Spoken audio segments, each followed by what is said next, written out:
Praise the Lord. खुदा उनका शुक्र हो कि एक बार फिर से उसने हमें मौका दिया कि हम खुदा के कलाम में से जान सके कि आज खुदावन हमको क्या बताना चाहता है। और मैं आपके सामने पढ़ूंगा दूसरा तीमुथियुस उसका 3 बाब और 16 और 17 आयत। दूसरा तीमुथियुस उसका 3 बाब और 16 और 17 आयत। और यहाँ पर खुदावंद का कलाम हमको बताता है कि सारा पाक कलाम खुदावंद की हिदायत से लिखा गया और जितनी भी तालीम और तालीम देने के लिए, समझाने के लिए, सुधारने के लिए और रास्तबाजी की शिक्षा देने के लिए हमारे लिए फ़ायदेमंद है। और क्या लिखा है? 17वीं आयत में लिखा है, ताकि खुदावन का जन कामिल बने, सिद्ध बने और हर एक भले काम के लिए तैयार हो जाए। खुदावन का जो बंदा है वो सिद्ध बने और हर एक भले काम के लिए तैयार हो जाए। खुदावन अपने कलाम के पढ़े और सुने जाने पर बरकत बख्शे। आज हम यही देखेंगे कि खुदावन के का कलाम जो है वो हमको क्यों मिला गया, उसका क्या मकसद है। और ये सारा पाक कलाम जो है खुदावन ने जैसे लिखा है कि खुदावन की हिदायत से लिखा गया, यानी कि पवित्र, इसका लिखने वाला जो है वो पाकरू है। पाकरू ने ये कलाम जो है हमको दिखाया। हम ये देखेंगे खुदा हमें इस कलाम के ज़रिए क्या बताना चाहता है, कौन से खुदा का नेचर कैसा है, खुदा का मिजाज कैसा है, उसको ये कलाम को हमें देने का मकसद क्या था और कलाम हमें क्यों दिया गया, ये भी हम देखेंगे कि इसका मकसद क्या है और हमें क्यों दिया गया।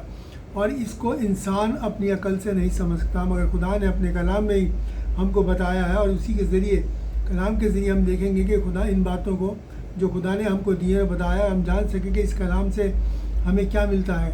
कलाम जो है ये खुदा का कलाम, जो बाइबल, इसको हम बाइबल के नाम से भी जानते हैं, ये यूनानी शब्द बिब्लोस से निकला है, जिसका मतलब होता है किताब। और इस किताब के अंदर 66 छोटी छोटी किताबें हैं।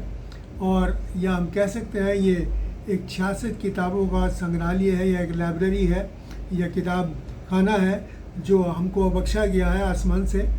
और इसका जो बुनियादी मकसद, मूलभूत जो उद्देश्य है, वो खुदावंद यीशु मसीह और खुदावंद यीशु मसीह के ज़रिए मानव का, इंसानी कौम को का पापों से नजात है, पापों से उद्धार है।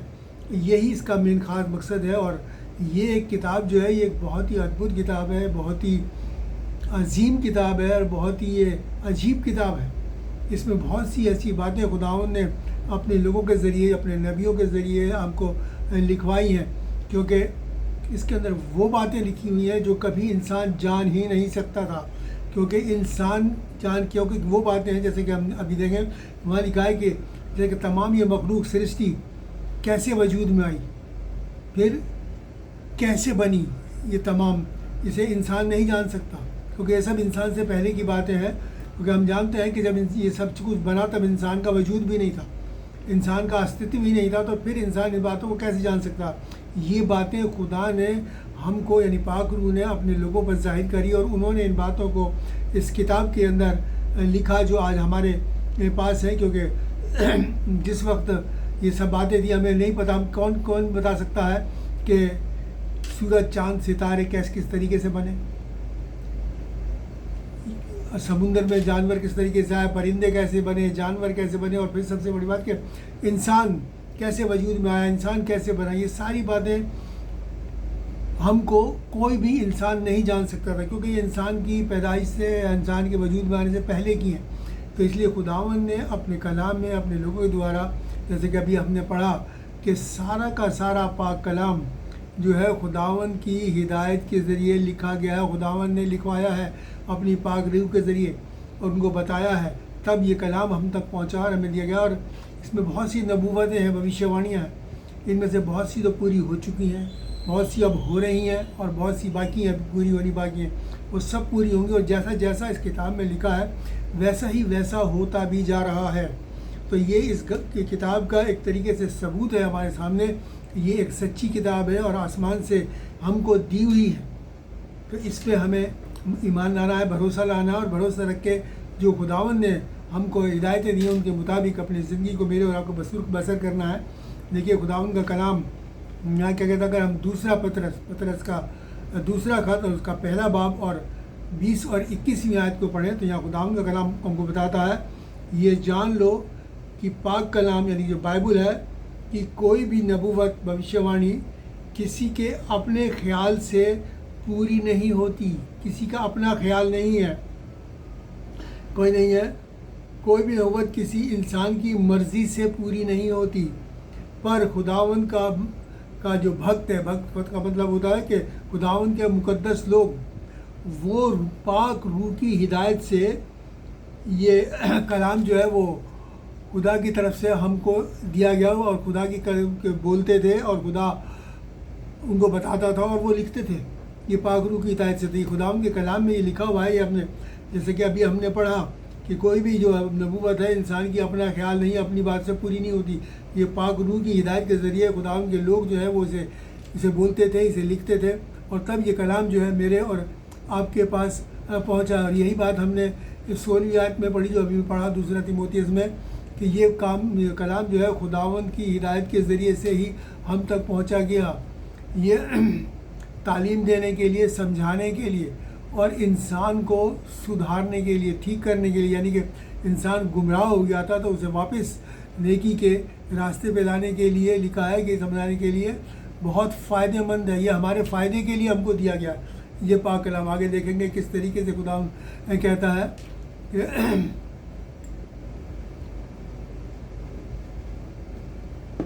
और ये पाक कलाम जो है किसी इंसान की भक्ति या अकीदत का नतीजा नहीं है कि किसी भक्ति किसी ने बहुत ज़्यादा वो तपस्या करी, खुदा कर लिया, तब उसने ये लिखा होगा, नहीं। और लेकिन इसको लिखने वाला, जैसे कभी हमने पढ़ा है, पाक खुदा उनका कलाम था, खुदा ने खुद किया था। और इसके बाद जिन लोगों ने ये लिखा उन्होंने साथ में ये भी लिखा है, बार बार ये बात आई है कि खुदावंद फरमाता है, यहोवा की ये वाणी है, कि यह मतलब उनकी बात नहीं है जो वो लिख रहे हैं, लिखने वालों ने ये लिखा है। बाइबल में आप पढ़ेंगे तो ये लिखा जाएगा कि खुदावंद फरमाता है, यहोवा ने की ये वाणी है, नहीं यहोवा ने ये कहा है। तो ये इस तरीके से इस बात सच है कि ये कलाम जो है जिन इंसानों ने लिखा है, जिनके नाम है कि ये इसकी किताब है, ये इसकी किताब है, ये उनकी नहीं है बल्कि उनसे लिखवाया गया है खुदावंद ने। और इसीलिए इस बात को उन्होंने लिखा है कि खुदावंद फरमाता है, खुदावंद फरमाता है, ताकि लोग ये जान सके कि ये कहाँ कलाम जो है उस इंसान का, उस नबी का लिखा ने नहीं लिखा अपनी तरफ से, बल्कि खुदा ने उसे बताया है, तब उसने ये कलाम जो है वो लिखा है। अगर हम पढ़ें पहला कुरिन्थियों उसका दूसरा बाब और उसकी 12 और 13 आयत, तो देखिए यहाँ खुदावंद का कलाम हमको क्या बताता है। उसका दूसरा बाब और 12 और 13 है, तो यहाँ पर खुदावंद का कलाम हमको बताता है कि हमने इस दुनिया की रूह नहीं, पर वो रूह पाई है जो खुदावंद की ओर से है, और हम उन बातों को ताकि हम उन बातों को जानें जो खुदावंद ने हमें दी हैं, जिनको हम इंसानों के इल्म की सिखाई हुई बातों में नहीं, पर रूह की सिखाई हुई बातों में रूह की बातें मिलाकर सुनाते हैं। यानी कि ये वो बातें नहीं हैं, हमारी इंसानी इल्म नहीं है। लिखने वाला ये कहता है, अगर पौलुस फरमाते हैं, कुरिन्थियों का ख़त है, कि ये जो बातें हम तुम्हें बताते हैं ये हमें पाक रूह की हिदायत से मिली हैं, और हम पाक रूह की बातों को पाक रूह की हिदायत से ही आप लोगों को सुनाते हैं, बताते हैं। तो इसका मतलब ये बात साफ़ है कि ये लिखवाने वाला पाक रूह है, और इसको लिखने वाला इंसान नहीं है। इसको लिखवाने वाला पाक रूह है और लिखने वाला इंसान ने उसी की हिदायत के अंदर लिखा है। इसमें कोई इंसानी ज्ञान या इंसानी इल्म नहीं है, ये सब खुदाई इल्म है जो मेरे और आपको दिया गया है। खुदा ने मेरे को बताया ताकि हम सब नेकी के रास्ते पर चले और भटकाव से अपने आप को वापस खुदावंद की नज़दीकी में लेके आने वाले बन सकें। और ये खुदावंद का कलाम जो है ये एक हमारे लिए क्या है, एक वरदान है, बहुत बड़ा वरदान है, जिसे कहना चाहिए एक बहुत बड़ी नेमत है मेरे और आपके लिए। बाइबल सबसे पहली नेमत हमें खुदावंद यीशु मसीह है। दूसरी नेमत जो हमको दी है, खुदावंद ने अपना पाक रूह पवित्र आत्मा दी है। और तीसरी नेमत जो खुदावंद ने हमको दी है वो ये पाक कलाम है, ये बाइबल है जो मेरे और आपको मिली है। ये इसलिए मैं कहा कि ये बहुत अजीम और बहुत अजीब और बहुत ही अद्भुत किताब है, जो कि बहुत बड़ी नेमत मेरे और आपको मिली है, जिसमें कि खुदा लिखित रूप में मेरे और आप के सामने मौजूद है। और वक्त ब वक्त बहुत से राजाओं ने, बहुत से हाकिमों ने इसको नेस्त और नाबूद करने की, मिटाने की कोशिश की, कई बार तरह तरह के तरीके से इसे जलाने की कोशिश करी, इसे हटाने की कोशिश करी, लेकिन खुदा ने अपने कलाम को महफूज रखा। मेरे और आपके लिए इस कलाम को उसने महफूज रखा और ये मेरे और आपके पास पहुंच गया। और आज ये कलाम, ये किताब जो है, बाइबल जिसे हम कहते हैं, खुदा का कलाम है, ये दुनिया के ज़्यादातर घरों में पाई जाती है और दुनिया में सबसे ज़्यादा इसी के मानने वाले पाए जाते हैं। क्योंकि जो खुदा के कलाम को एक बार पढ़ लेता है, खुदा को जान लेता है, फिर वो इससे दूर नहीं रह सकता। और अब हम ये देखेंगे कि खुदा का कलाम हमें किन किन बातों को बताता है, या किन किन बातों से उसकी उपमा दी गई, उसकी तरजीह दी गई है कि हम ये जानें कि खुदावंद का कलाम क्या है। और मैंने यहाँ पर 7 बातें आपके लिए रखी हैं जिनसे कि हम ये जानेंगे कि खुदा का कलाम क्या है। सबसे पहली बात यह है कि खुदावंद का कलाम क्या है, एक तलवार है। एक तलवार है खुदावंद का कलाम। और खुदा के कलाम से हम देखेंगे, अगर हम इब्रानी 4 और उसकी 12वीं आयत पढ़ें तो वहाँ पर लिखा है कि ये एक 2-धारी तलवार है। एक ऐसी तलवार है जो दोनों तरफ से इधर धारी है, 2 धार वाली तलवार है। क्यों 2 धार वाली? अब ये देखेंगे ये काम कैसे करती है 2 धारी तलवार। अगर यूहन्ना 15 और उसकी 2री आयत पढ़ें तो यहाँ पर खुदा कलाम का कहता है कि जो डाली मुझ में है और नहीं फलती उसे वो काट डालता है, और जो फलती है उसे वो छांटता है ताकि वो और बढ़े। यानी 2 धारी तलवार कैसी कि बुराई को काटती है और भलाई को फलवंत करती है, बढ़ाती है। ये फलदार दरख्त मेरे और आपको फलदार बनाती है। खुदा का कलाम हमको जाता है। इसलिए क्या होता है कि बुराई कट जाती है और भलाई जो है वो पनपती है हमारी इस ज़िंदगियों के अंदर, अगर ये कलाम हमने अपनी ज़िंदगियों में उतार लिया। और यही बात अगर हम पढ़ें इफिसियों 6 और उसके 17 में क्या लिखा है, इसमें लिखा है कि रूह की तलवार यानी आत्मा की तलवार को ले लो जो खुदा का कलाम है। यानी इस तलवार को अपने अंदर ले लो, यानी खुदा के कलाम को अपनी ज़िंदगी में उतार लो, ताकि जब कभी भी शैतान से तुम्हारा सामना हो तो तुम इस तलवार को चला सको, और ये ताकि बुराई को काट सको और भलाई को जीत सको, भलाई को अपने अंदर कायम रख सको, बुराई का सामना कर सको। कोई खुदा का कलाम कहता है बुराई का सामना करो और वो तुम्हारे साथ, शैतान का सामना करो और तुम्हारे सामने से भाग जाएगा। अगर सामना कब करेंगे? जब ये तलवार हमारे पास होगी, तब हम उस शैतान को, उस दुष्ट को हम भगा सकेंगे, उस बुरे इंसानियत को, उस व्यक्तित्व को हम हरा सकेंगे। दूसरी चीज़ है कि खुदा का कलाम क्या कहता है, अगर हम यिर्मयाह और उसका 23 बाब और उसकी 29वीं आयत पढ़े तो वहाँ पर लिखा है, खुदा कहता है कि कहता है क्या मेरा कलाम यानी मेरा जो वचन है वो आग सा नहीं, या फिर वो हथौड़ा नहीं जो चट्टान को फोड़कर चूर चूर कर डाले। खुदा का कलाम क्या है? आग और हथौड़ा है। कैसी आग है खुदा का कलाम? जिसके अंदर बुराई जो है वो जलकर राख हो जाती है और भलाई पनपती है। हम जानते हैं कि सदोम और अमोरा बुरे देश थे, बुरे नगर थे। खुदा ने उस आग से जल के राख हो गए, लेकिन शद्रक, मेशक और अबेदनगो उस धधकती आग में जिसको कि लोगों ने जलाया था वो मर गए, लेकिन शद्रक, मेशक और अबेदनगो जो है वो जिंदा रहे। डैनियल की किताब में आप पढ़ सकते हैं ये बात कि वो जिंदा रहे, क्योंकि वो खुदा उनके बंदे थे। इसलिए क्या है, ये वो आग है जो बुराई को जला के राख करती है और भलाई उसके अंदर पनपती है, बढ़ती है और सरफराज होती है। तो फिर ये क्या वो खुदा का, क्या वो ये हथौड़ा नहीं?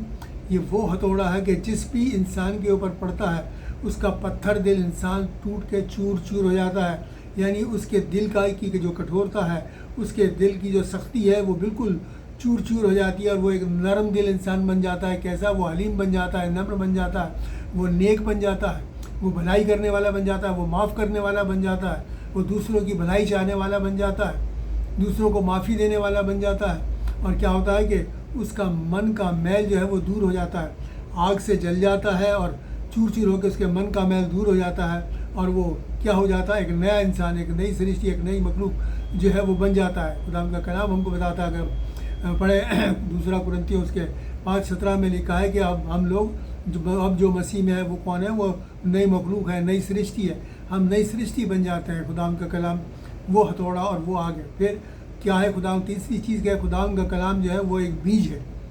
कैसा बीज? देखिए खुदावंद का कलाम क्या कहता है, पहला पतरस उसका पहला बाब और 23वीं आयत में यहाँ पर क्या लिखा है? खुदावंद का कलाम बताया, क्योंकि तुमने नाशवान यानी मिटने वाले बीज से नहीं, पर खुदा के ज़िंदा और हमेशा रहने वाले यानी कायम रहने वाले बीज से यानी उसके कलाम से नया जन्म लिया है, यानी कि नई पैदाइश तुमने हासिल करी है। तुमने नए सिरे से उस कलाम से, यानी खुदा से पहले हम कौन थे? गुनाह में पड़ के मरे हुए थे, लेकिन खुदा के कलाम को, खुदा यीशु मसीह पर ईमान लाने के बाद क्या हुआ? वो कलाम का बीज हमारे अंदर पनपता है और वो हमको किसी भी तरीके से बुराई नहीं करने देता। क्यों? क्योंकि जब खुदा का कलाम हमारे अंदर है तो हमको बताता रहता है कि हमें क्या भला है और क्या बुरा है, इसलिए वो नहीं करते। तो क्या है? वो एक वो बीज है जो हमारे अंदर जब आ जाता है तो फिर हमारे अंदर भलाई पनपती है, वो फल लगता, पेड़ पनपता है जो बुरा नहीं बल्कि जो अच्छा फल लाता है। फिर आगे देखा पहला यूहन्ना और उसका 3 की 9वीं आयत पढ़ें तो खुदा का कलाम क्या लिखता है? यहाँ लिखा है, ये कलाम का बीज हमें गुनाह नहीं करने देता, क्योंकि वो हमें हमारे अंदर बना रहता है, इसलिए हम गुनाह नहीं कर सकते, गुनाह हमारे पास भी नहीं आता। और खुदा का कलाम कहता है यूहन्ना 15 और उसके 8 में लिखा है कि तुम बहुत सा फल लाओ, फलवंत हो जाओ। ये बीज हमको बहुत सा फल लाता है। किस बात का फल लाता है? नेकी का, भलाई का, बुरे लोगों को भलाई की तरफ लाने का फल लेके आता है। ये वो फल है जो हम जो कलाम का मनादी करते हैं, जो कलाम को प्रचार करते हैं, वो इसीलिए करते हैं कि वो जो लोग हैं वो जो बुराई में पड़े हैं वो बुराई को छोड़ के भलाई की तरफ आएँ और वो एक खुशनुमा फल के तरीके से खुदा के हुजूर में, उसके बाग में हमेशा लहलाते रहें। ये खुदा का कलाम है। फिर चौथी चीज़ जो खुदा का कलाम है वो कहता है कि क्या आईना है। खुदा का कलाम वो आईना है जो मेरे और आपको हमारी असली शक्ल हमको दिखाता है। अगर हम पढ़ें खुदा के कलाम के बारे में लिखा, अगर याकूब 1 और उसकी 23 से 25वीं आयत अगर हम पढ़ें तो देखिए खुदा का कलाम हमको क्या कहता है। याकूब 1 और उसकी 23 से 25वीं आयत में यहाँ लिखा है कि जो कोई कलाम का सुनने वाला हो और उस पर चलने वाला ना हो, वो उस इंसान की तरह है जो अपना असली चेहरा क्या करता है? आईने में देखता है और फिर वह अपने आप को देखकर चला जाता है और क्या कहता है? जल्दी ही भूल जाता है कि अपना चेहरा देखा था। लेकिन पर जो इंसान आज़ादी की उस कामिल व्यवस्था पर यानी कामिल शरीयत पर अपना ध्यान रखता है, वो अपने काम में इसलिए बरकत पाएगा कि वो सुनकर भूलता नहीं पर वैसा ही काम करता है। क्योंकि जब इस पाक कलाम को हम पढ़ते हैं तो ये पाक कलाम हमें हमारी बुराई जाहिर कर देता है, यानी आईने की तरह बता देता है कि हमारे अंदर क्या दोष है, हमारे अंदर क्या बुराई है, क्या कमी है, क्या घटी है। और बहुत से लोग ऐसे हैं जो इन चीज़ों को जानते हैं, जान के क्योंकि उन्हें संसार, दुनिया और उसकी मामूली ज़्यादा अच्छी लगती है, इसलिए क्या कहते हैं? चले जाते हैं, भूल जाते हैं, पाक कलाम की बातों पर ध्यान नहीं देते। लेकिन जो इंसान सचमुच में पाक कलाम की बातों पर ध्यान देता है, वो लिखा है, वो क्या करता है? वो उसको देख के भूलता नहीं बल्कि वैसा ही काम करना शुरू कर देता है, खुदा के कलाम के मुताबिक चलना शुरू कर देता है। अपनी आईने में अपनी शक्ल देखकर अपनी बुराइयों को अलग करता है, अपने ज़मीर से अलग करता है, अपने स्वभाव से अलग करता है और क्या करता है? एक नेक दिल इंसान बनता है, एक सादिक इंसान बनता है। ये खुदा का कलाम एक ऐसा आईना है जो हमको हमारी शक्ल दिखाता है कि हम हकीकत में क्या है और बताता है कि हमें क्या करना है, वो भी हमको साथ साथ बताता है। इसलिए हमें इस आईने के मुताबिक ही अपनी ज़िंदगी को गुजारना है। ये वो आईना है जो हमें बिल्कुल सच दिखाता है, क्योंकि ये आईना है मार्ग, जीवन और सत्य मैं हूँ। खुदा मसीह ने कहा है कि राह, हक और ज़िंदगी मैं हूँ। फिर 5वीं चीज़ क्या है? यह आईना एक दीपक है, एक चिराग है, मेरे और आपके लिए रोशनी के लिए चिराग है। देखिए हम पढ़ें किस तरीके से, अगर हम पढ़ें ज़बूर यानी भजन संहिता 119 की 125वीं आयत, तो यहाँ पर क्या लिखा है कि तेरा कलाम मेरे कदमों के लिए दीपक यानी चिराग है और रास्ते के लिए रोशनी है। तेरा कलाम खुदावंद यानी खुदावंद का कलाम मेरे कदमों के लिए दीपक, एक चिराग है और रास्ते के लिए रोशनी है। यानी क्या करता है? ये हमारे रास्ते में हमारा मार्गदर्शन करता है, हमारी रहनुमाई करता है और हमको बताता है, हमें ठोकर नहीं लगने देता। क्योंकि जहाँ भी बुराई सामने आती है ये कलाम हमको बताता है। ये शायर अभी में लिखा है, इस बात को मैं पहले कई बार कह चुका हूँ कि जो उसके लोग हैं उन पर कहता है तुम्हारे का अगर तुम जाओगे और कोई तुम्हें रास्ते में ठोकर दिखेगी तो कलाम बताएगा कि रास्ता ये नहीं ये है, इस पे चलो। ये कलाम हमको बताता है, हमारी रहनुमाई करता है। ये वो रोशनी है जो हमको बताती है कि ये रही बुराई, हमें भलाई के रास्ते पे जाना, हमें बुराई के रास्ते के ऊपर बिल्कुल नहीं चलना। ये वो रोशनी है जो हमें इस गुनाह की तारीकी में हमें वो रोशनी दिखाती है, ताकि हम जो है पाक कलाम की रोशनी में अपनी इस ज़िंदगी को बसर कर सकें, उस गुनाह के अंधेरे से अपने आप को ठोकर लगने से हम बचा सकें। और ये खुदा का जो नूर है ये हमारी अक्ल को भी दुरुस्त करता है, क्योंकि जब ये नूर हमारे अंदर आता है तो हमारे अंदर खुदाई इल्म ज़ाहिर होता है और उस इल्म के मुताबिक फिर हम चलना शुरू कर देते हैं। और देखिए क्या कहता है खुदाम का कलाम, अगर हम इसी ज़बूर 119 और की 130 पढ़े तो वहाँ लिखा है कि तेरी बातों के खुलने से नूर यानी प्रकाश होता है, जिससे भोले लोग यानी कौन लोग, जो सादे लोग हैं वो अक्लमंद हो जाते हैं। तेरी बातों के खुलने से, जब ये कलाम अगर हमारे घर में रखा है सिर्फ तो उससे कोई फ़ायदा नहीं जब तक हम इसको खोल के पढ़ते नहीं। क्योंकि जैसे ही हम इसे खोल के पढ़ना शुरू करते हैं, अपनी ज़िंदगी में उतारना शुरू करते हैं, तो खुदावंद का नूर हम पर जलवागर होने लगता है, खुदावंद की रोशनी हम पर चमकने लगती है और हमें बताने लगती है कि अब हमें क्या करना है, अब हम किस गलत रास्ते पे जा रहे हैं, हमें इसे छोड़ना और किस पे मेरे और आपको चलना है। वो हमारी आँख, हमारी रूहानी आँख है वो उन्हें खोल देती है। ये कलाम की वो रोशनी है जो हमारी रूहानी आँखों को खोल देती है और हम फिर सचमुच में किस रास्ते पे चलने लगते हैं, नेकी के रास्ते के ऊपर चलने लगते हैं। ये खुदा का कलाम मेरे और आपको बनता है और उसमें लिखा है कि कौन जो भोला आदमी है, जो सादा आदमी है, सादा दिल इंसान जो है वो कौन बन जाता है, समझदार बन जाता है। समझदार कैसा, फिर वो बुराई की तरफ नहीं मुड़ता, उसमें समझ आ जाती है, खुदा का कलाम होता है और वो फिर हमेशा भलाई की तरफ, नेकी की तरफ अपने कदम को बढ़ाता है, फिर बुराई से वो हमेशा बचा रहता है। इसलिए खुदा का कलाम क्या है, वो दीपक है, वो चिराग है, वो नूर है जो हमें रास्ता दिखाता है इस गुनाह के अंधेरे में और हमारी रहनुमाई करता है। और देखिए खुदा जो अभी आपने खुदा के कलाम में से पढ़ा है, दूसरा तीमुथियुस 3 और उसकी 17 में आपके सामने फिर पढ़ दूँ। यहाँ लिखा है कि खुदा का जन यानी खुदा का बंदा कामिल बने और हर एक भले काम के लिए तैयार रहे। खुदा का जो जन है, खुदा का बंदा जो है वो सिद्ध बने, कामिल बने और हर एक भले काम के लिए तैयार करे। कब होगा, जब खुदा का नूर हम पर जलवागर होगा। ये कलाम को हम खोलेंगे, इसके खुलने से वो रोशनी जब हम पे पड़ेगी और ये कलाम हमारे ज़िंदगी में उतर जाएगा, तब फिर हम बुराई कर ही नहीं सकते। वो हर भले काम के लिए तैयार रहेगा, बुराई को दूर से दूर रहेगा और हर भले काम के लिए जो है वो तैयार रहेगा। उसके बाद छठी बात जो है वो खुदा का कलाम क्या बताता है कि ये जो कलाम है ये हमारे लिए क्या है, उम्मीद है, आशा है और हमारी नजात है, हमारी नजात है। अगर हम पढ़ें, हम सब जानते हैं इस गोल्डन वर्स को जो हमारे सामने है, यूहन्ना 3 बाब उसकी 16वीं आयत और 17वीं आयत मैं आपके सामने रख दूं। और यहाँ पर खुदा का कलाम कहता है कि खुदावंद ने दुनिया से ऐसा मोहब्बत की कि उसने अपना इकलौता बेटा दे दिया ताकि जो कोई इस पर ईमान लाए वो हलाक ना हो पर हमेशा की ज़िंदगी पाए। खुदा ने अपने बेटे को इस दुनिया में इसलिए नहीं भेजा कि दुनिया पर सज़ा का हुक्म दे, पर इसलिए कि दुनिया उसके ज़रिए से, उसके वसीले से नजात पाए, उद्धार पाए। ये हमारे नजात का पैगाम है। और ये नजात का पैगाम कैसा पैगाम है, हमारी एक वो उम्मीद है जो हमें खुदावंद ने दी। और कैसी उम्मीद है, ये एक ज़िंदा उम्मीद है।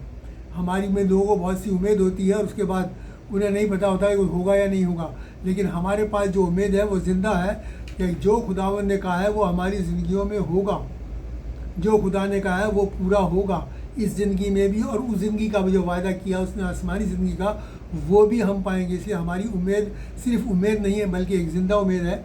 आपके सामने पढ़ूँ पहला पतरस उसका 1 बाब और 3 आयत। पहला पतरस 1 बाब और 3 आयत, वहाँ पर लिखा है कि हमारे खुदावंद मसीह के खुदा और बाप का शुक्र हो कि उसने यीशु मसीह को मरे हुओं में से जी उठने के ज़रिए अपनी बड़ी रहम से हमें जिंदा उम्मीद दी है, जीवित आशा के लिए नया जन्म दिया, यानी नए सिरे से पैदा किया है। हम इस पैदा इसीलिए किए गए हैं, ये कलाम हमको दिया इसलिए गया है ताकि हम एक नई मखलूक बन जाए, एक नई सृष्टि बन जाए, एक नए सिरे से हमको जन्म दिया। वो पैदाइश है हमारी कि अब खुदावंद के कलाम पे, खुदावंद मसीह पर ईमान लाने के बाद हमारी पैदाइश वो हो गई है कि अब हमारी उम्मीद कभी नाउम्मीदी हमारी ज़िंदगी में कभी आ नहीं सकती। हम कभी भी नाउम्मीद नहीं हो सकते, क्योंकि वो उम्मीद हमारे साथ हमेशा बनी रहेगी और हमारी ज़िंदगियों में पूरी होगी, क्योंकि खुदावंद के वायदे हैं वो सच और हर तरीके से मानने लायक हैं और हमें मानना है। और इसीलिए उसने कहा, हमें ये उम्मीद दी है कि अब हमारे सामने एक ज़िंदा उम्मीद है।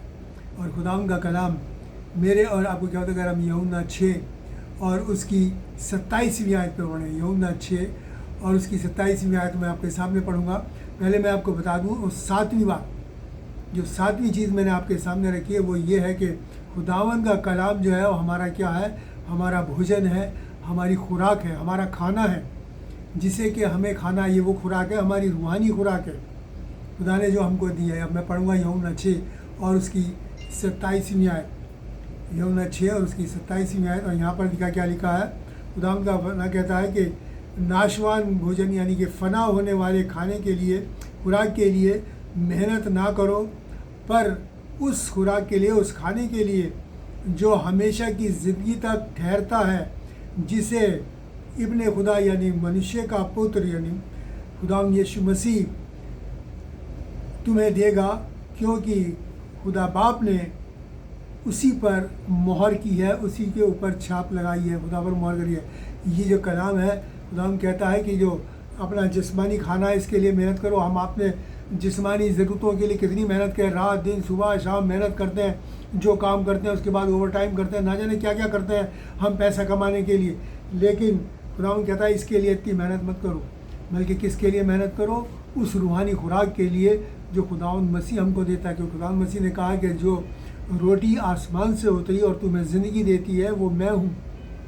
वो खुदावंद मसीह, हम उसके लिए मेहनत करें और उसकी चाहत के अंदर लगे रहें, उसको पाने में लगे रहें और खुदावंद की इन बातों पर ना करें, जिस्मानी खुराक के पीछे ना भागें हम। खुदावंद कलाम मेरे और आपको ये हिदायत देता है, ये निर्देश देता है। और इसी के साथ साथ मैं आपके सामने पढ़ूंगा यशाया, इसी बारे में यशाया 55 और उसकी दूसरी आयत, यशाया 55 और उसकी दूसरी आयत। और यहाँ पर देखिए खुदावंद का कलाम यही बात जो अभी हमने उसमें पढ़ी है, यूहन्ना में वही कहता है कि वो कहता है कि सब प्यासे लोगों मेरे पास आओ, जिनके पास रुपया भी ना हो वो भी यानी ईमान के ज़रिए मेरे पास आओ और मोल लेकर खाओ। और जो भोजन वस्तु यानी कि रोटी नहीं है उसके लिए तुम क्यों रुपया लगाते हो, और जिससे पेट नहीं भरता उसके लिए क्यों मेहनत करते हो। मेरी तरफ मन लगाओ, अपना दिल लगाओ, लगाकर सुनो, तब तुम अच्छी अच्छी चीज़ें खाने पाओगे, उत्तम वस्तुएं खाने पाओगे और खाकर संतुष्ट होगे यानी कि आसूदा होगे। और क्या है कि कान लगाओ और मेरे पास आओ, सुनो और तुम ज़िंदा रहोगे। ये वो खाना है, ये वो खुराक है जो हमें ज़िंदगी देती है, जिसमें कि हम जिंदा रहते हैं। वो कहता है कि दुनियावी बातों को चाहत मत रखो, कि खुदावंद ने बड़ी अच्छी बात कलाम में लिखी है। मत्ती 6:33 में क्या लिखा हुआ है कि तुम पहले उसके बादशाहत, उसके राज्य की खोज करो, तब ये सब चीज़ें तुमको दे दी जाएंगी। उसके बादशाहत और उसके धर्म की यानी राजबाजी की खोज करो तो ये सब चीज़ें तुमको, सदाकत की खोज करो तो तुम ये सब चीज़ें तुमको मिल जाएंगी। सिर्फ तुम मुझे ढूंढो, मेरे कलाम को अपने अंदर रखो, तो ये सब चीज़ें मैं तुमको वैसे ही दे दूंगा बोनस में। ये सब चीज़ें हमको मिल जाएंगी वैसे। ये खुदा का कलाम कहता है कि पहले हम उसके राज्य और धर्म की खोज करें, उसकी बादशाहत और उसके सदाकत की खोज करें, उसको ढूंढें, तो ये सब चीज़ें वो ऐसे ही मिल जाएंगी। लेकिन हमें जो काम करना है वो ये करना है, इस रोटी को खोजना है जो कि रूहानी रोटी, आसमानी रोटी, जो मेरे और आपको खुदा ने दी है। और जब हम इस रोटी को खाते हैं तो मैं आपको बता दूं कि वो खुशी हमको मिलती है जिससे हम लफ्ज़ों में, शब्दों में बयान नहीं कर सकते, किसी भी तरीके से शब्दों में बयान नहीं कर सकते। ये हमारे दिल, दिमाग, रूह और आत्मा सबको एक नया कर देती है और हमारे दिल में बस जाती है और हमारा दिल जो है वो खुशी से भर जाता है, क्योंकि खुदावंद लिखा है कि खुदावंद के निकट जो है खुशी की भरपूरी है, बहुतायत से है वो खुशी, और वो बहुतायत की खुशी हमारे दिलों में आ जाती है। इसीलिए मैंने कहा कि इस खुशी को, जो खुदावंद के कलाम को अपनी ज़िंदगी में उतारने से हमको मिलती है, उसे कोई लफ्ज़ों में बयान नहीं कर सकता। वह एक ऐसी अजीम खुशी है। और इसी के साथ साथ मैं आपके सामने पढ़ना चाहूँगा 2 कुरिन्थियों उसका 7वां बाब और उसकी पहली आयत, जो खुदावंद का कलाम हमको बताता है। लिखा है, इसलिए हे मेरे अजीज़ों, हे मेरे प्यारों, जबकि हमें ऐसी प्रतिज्ञा यानी वायदे मिले हैं, तो हाँ, हम अपने आप को जिस्मानी और रूहानी मलिनता यानी आसूदगी से पाक करें और खुदा के खौफ मानते हुए पाकीज़गी के साथ अपने आप को सिद्ध करें, कामिल करें इस कलाम के मुताबिक। क्योंकि जो कलाम जो है वो हमको, मैंने अभी हमने से पहले भी देखा भी था कि वो हमको कामिल बनाता है। मैं फिर से पढ़ दूँ, इसलिए हे अजीज़ों, हे प्यारो, जब हमको ऐसी प्रतिज्ञा और वायदे मिले हैं खुदावंद की तरफ से, खुदावंद के वायदे हैं मिले, तो आओ हम अपने आप को आसमानी और रूहानी मलिनता से, जिस्मानी और रूहानी मलिनता से यानी कि आसूदगी से अपने आप को पाक करें। जिस्मानी और रूहानी मलिनता यानी हम अपने रूह और जिस्म दोनों को पाक साफ करें और क्या करें, अपने आप को कामिल इंसान बनाएं। कैसे कामिल? जैसा मसीह यीशु था। इसलिए खुदा के कलाम में लिखा है कि पाक बनो क्योंकि तुम्हारा बुलाने वाला पाक है, कामिल बनो क्योंकि तुम्हारा बुलाने वाला कामिल है। इसलिए मेरे और आपको उस पाकीज़गी को हासिल करना, उस कामिलियत को हासिल करना है जो खुदावंद मसीह में मेरे और आपको मिली है इस कलाम के ज़रिए। हमने जान लिया इन 7 बातों के ज़रिए कि खुदावंद का कलाम हमारे लिए क्या है और हमें क्या बताता है और कैसी ज़िंदगी मेरे और आपको गुजारनी है। इसलिए खुदावंद आप सबको बरकत दे और इस कलाम के मुताबिक ज़िंदगी बसर करने की तौफीक और ताकत इनायत फरमाए। आइए हम दुआ मांगें। शुक्र करते हैं प्यारे बाप आसमानी तेरे इस कलाम के लिए, जो कि हमको बताता है कि किस तरीके से तूने पिता परमेश्वर इस कलाम के ज़रिए हमारी अगुवाई और रहनुमाई करी है, ताकि प्यारे बाप आसमानी हम इस चिराग की इस रोशनी में चल सके, इस आईने में अपने आप को देखकर प्रभु सुधार सके और मसीह के मुताबिक अपनी ज़िंदगी को बनाने वाले बन सके। इसलिए हमें तौफीक और ताकत दे कि हम इसके मुताबिक ज़िंदगी बसर करने वाले बन सकें। सबके लिए बरकत मांगते हुए दुआ खुदाम यीशु मसीह के नाम से मांगते हैं, आमीन। और अब हमारे खुदाम यीशु मसीह का फजल, खुदा बाप की मोहब्बत और पाक रूह की रिफ़ाक़त हम सब के साथ और तमाम मसीह ईमानदारों के साथ आज से लेकर हमेशा तक होती है, आमीन।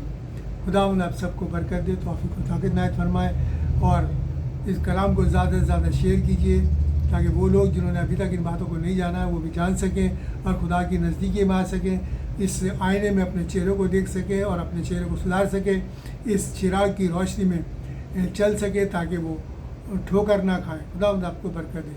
God bless you.